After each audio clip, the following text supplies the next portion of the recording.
3, 4, 5, 8 এই 4টা অধ্যায় করলে কিন্তু আমরা মোট সৃজনশীল আনসার করতে পারবো। আসসালামু আলাইকুম শিক্ষার্থী বন্ধুরা, তোমরা কেমন আছো?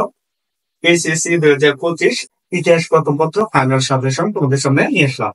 আজকে আমরা যে সাজেশনটা তুলে ধরবো সেটা হলো তোমাদের মোট 6টা অধ্যায় রয়েছে। 6টা অধ্যায় থেকে তোমরা কিভাবে অতি সহজে 3টা অধ্যায় করলে তোমরা অতি গুরুত্বপূর্ণ ভাবে পরীক্ষাতে কমন পাবে ইনশাল্লাহ। তবে দেখে নেওয়া যাক আমরা কিভাবে বলবো।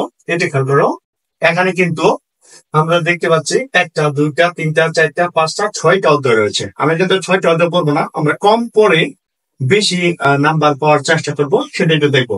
দেখো, প্রথম অধ্যায় থেকে রয়েছে ইউরোপীয়দের আগমন। 3 নম্বর অধ্যায় থেকে রয়েছে ইংরেজি উপনিবেশিক শাসন এবং 4 নম্বর অধ্যায় থেকে রয়েছে পাকিস্তানি আমলের বাংলা ভাষা আন্দোলন এবং 5 নম্বর অধ্যায় থেকে রয়েছে পূর্ব বাংলার স্বায়ত্ত শাসন ও স্বাধিকার আন্দোলন এবং 6 নম্বর অধ্যায় থেকে রয়েছে বাংলাদেশের স্বাধীনতা ঘোষণা ও মুক্তিযুদ্ধ এবং নাম্বার 8 মুক্তিযুদ্ধ, প্রবাসী বাঙালি ও বহির্বিশ্ব।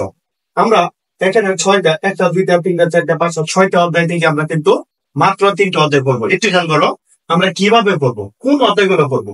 দেখো, আমরা কিন্তু এখানে ইন্ডিকেট করে রেখেছি যে 3, 4, 5, 8। এটি খেয়াল করো, এখানে নাম্বার 1 1 নম্বর অধ্যায় থেকে 1 থেকে 2টা সিকিউ কিন্তু আসবে।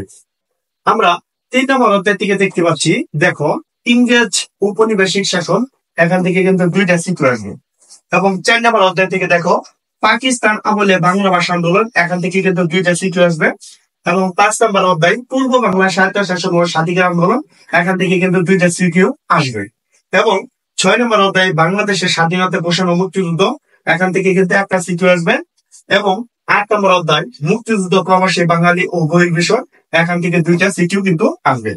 আমরা একটা কথা বলবো যে তুমি দেখবা কোথা থেকে 2টা করে সিকিউ আসবে। আমরা ওই অধ্যায়টা ভালোভাবে বললে এমসিকিউ এবং সিকিউ তুমি অল্প পড়ে বেশি সময় নষ্ট না করে অল্প সময়ে তুমি সিকিউ এবং এমসিকিউ ভালো একটা নাম্বার তৈরি করতে পারতেছো। একটু খেয়াল করো, আমরা কিন্তু এখানে একমাত্র 3 নম্বর অধ্যায় 2টা সিকিউ দেখতে পাচ্ছি এবং 4 নম্বর অধ্যায় থেকে 2টা সিকিউ দেখতে পাচ্ছি, 5 নম্বর অধ্যায় থেকে 2টা সিকিউ দেখতে পাচ্ছি, 6 নম্বর অধ্যায় থেকে একটা সিকিউ, এটা আমরা করবো না এবং 8 নম্বর অধ্যায় থেকে কিন্তু 2টা সিকিউ দেখতে পাচ্ছি। ঠিক আছে, আমরা কিন্তু এখানে লিখে রাখছি 3, 4, 5, 8 এই 4টা অধ্যায় করলে কিন্তু আমরা মোট সৃজনশীল আনসার করতে পারবো, ফুল আনসার। দেখো 2, 4, 6, 8টা সৃজনশীল কিন্তু এখানে আসবে। আমরা কিন্তু তুমি যদি একটু রিস্ক নিতে চাও তাহলে 8 নাম্বার, দেখো 8 নাম্বারটা নাও করতে পারলে তুমি যদি 3টা অধ্যায় করো 3, 4, 5 3, 4, 5 এখান থেকে কিন্তু 2টা 4টা আর 2টা 6টা। তার মানে আমরা কি বোঝাতে চাচ্ছি তোমাদেরকে, দেখো তুমি যদি প্রথম 3টা সিকিউ প্রথম অধ্যায়ে 3টা অধ্যায় তুমি যদি ফোকাস করো তাহলে কিন্তু 6টা সৃজনশীল তুমি কমন পাবা। বুঝতে পারছো?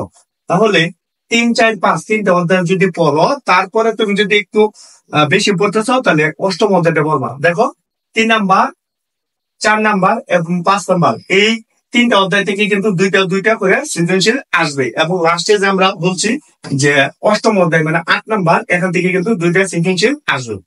আমরা সিকিউটা একটু দেখলাম, এখন আমরা এমসিকিউ কোন অধ্যায় থেকে কয়টা এমসিকিউ আসবে সেটা কিন্তু তোমাদের সামনে আমরা তুলে ধরবো। একটু খেয়াল করো, আমরা এমসিকিউ জন্য তোমাদের জন্য কি রেখেছি একটু খেয়াল করো। এমসিকিউ আমরা দেখো প্রথম যে ইউরোপীয়দের আগমন, এখান থেকে কিন্তু 5টা এমসিকিউ আসবে। কয়টা এমসিকিউ আসবে বলতো? 5টা। ওকে, তারপরে আমরা 3 নম্বর অধ্যায় ইংরেজ উপনিবেশিক শাসন, এখান থেকে কিন্তু 5টা এমসিকিউ আসবে। পাকিস্তান আমলে বাংলা ভাষা আন্দোলন, এটা হলো 4র্থ অধ্যায়, এখান থেকে কিন্তু 5টা এমসিকিউ আসবে এবং 5ম অধ্যায় পূর্ব বাংলার স্বায়ত্ত শাসন ও স্বাধিকার আন্দোলন, এখান থেকে কিন্তু 5টা এমসিকিউ আসবে এবং 6 নম্বর অধ্যায় যে বাংলাদেশের স্বাধীনতা ঘোষণা ও মুক্তিযুদ্ধ, এখান থেকে কিন্তু 5টা এমসিকিউ আসবে এবং 8ম অধ্যায় মুক্তিযুদ্ধ, প্রবাসী বাঙালি ও বহির্বিশ্ব, এখান থেকে কিন্তু 5টা এমসিকিউ আসবে। আমরা প্রকাশ করতে পারি যে 1টা 2টা 3টা 4টা 5টা 6টা 5, 9, 30। তার মানে এই 6টা অধ্যায় থেকে কিন্তু প্রত্যেকটা অধ্যায় থেকে তুমি 5টা এমসিকিউ ইনশাল্লাহ 100% কমন পাচ্ছ। আমাদের এই সুপার সাজেশন তুমি যদি ফোকাস করো ইনশাল্লাহ পরীক্ষায় ভালো করবা এবং A+ ক্যারি করতে পারবা।